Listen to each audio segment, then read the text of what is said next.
reflecting that animals seem to feel death as keenly as people. "On second thoughts, perhaps you'd rather stay with your mistress for a while. Tell you what, dear, I'll bring you a bowl of bread and milk when I come back."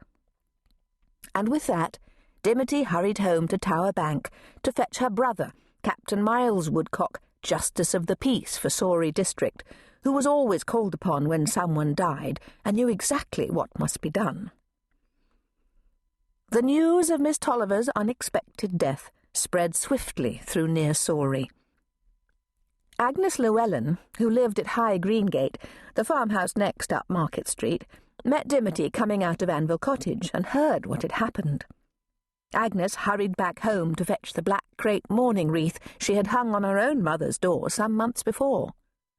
Some might say it was unlucky to use the same crape, but Agnes, a practical person, couldn't see the sense in letting a very good bit of crape go to waste. And now that Miss Tolliver was departed, what worse luck could there be?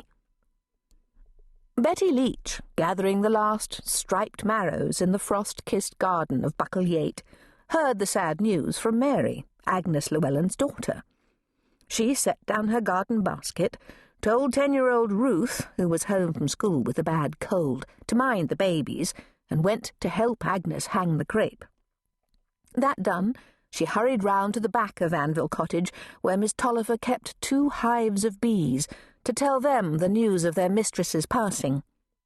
It was always good practice to tell the hive courteously and with respect for their feelings, so that the bees didn't decline and die in sympathy with the departed, or take offence and fly off in search of new quarters. The bees properly informed, Betty went knocking on the doors of the cottages on Market Street, and sent her oldest daughter, Rachel, to tell those who lived on Graythwaite Lane. Up the hill at Castle Cottage, Viola Crabbe learnt of Miss Tolliver's death from the baker's boy from Hawkshead, when he delivered the usual weekly order of 2 loaves, a half-dozen glazed currant buns, and 3 seed wigs, one for each of the 3 Mrs. Crabbe. The boy had stopped at Anvil Cottage on his way up Market Street and heard the news from Dimity Woodcock, who had answered his knock at the door. Viola Crabbe immediately went to tell her sister Pansy, who, clad in a voluminous purple morning dress that expressed her artistic nature, was playing the piano in the sitting-room. "Oh, dear!" Pansy exclaimed, flinging the end of her fringed purple scarf over her shoulder. "Whoever will I find to take dear Abigail's soprano solo in Let Us with a Gladsome Mind?" Pansy led the Sawrey Choral Society. "I'm sure I don't know," Viola said in her shrill, reedy voice.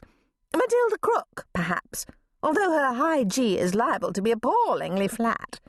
Abigail reached it so easily, and truly, she shall be missed." She took out her handkerchief and touched her eyes. "Oh, yes, she shall be sorely missed." Her voice trembled. Viola gave dramatic readings and had schooled herself in the effective expression of grief. "It's odd that Myrtle didn't mention an illness," Pansy said, referring to the 3rd Miss Crabbe, their older sister, who was a teacher and headmistress at Sawrey School. "Didn't she stop to have a chat with Abigail yesterday evening?"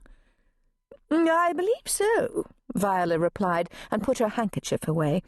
"Now I must go and look out my good black. I shall want it for the funeral."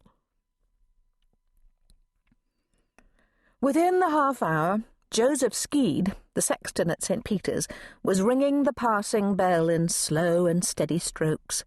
6 strokes and a pause, then 6 more, to let the parish know that it was a woman who had died. If the departed had been a man, Joseph would have rung 9, or 3 for a child. Around the twin hamlets of near and far Sawrey, and out on the waters of Lake Windermere, the men looked up from their work to tally the peals and wonder who had died. And in all the cottages and gardens within earshot, the women paused as they stirred soup on the stove or picked the last runner beans in their gardens, listening and counting and feeling a little shiver as the ringing went on and on.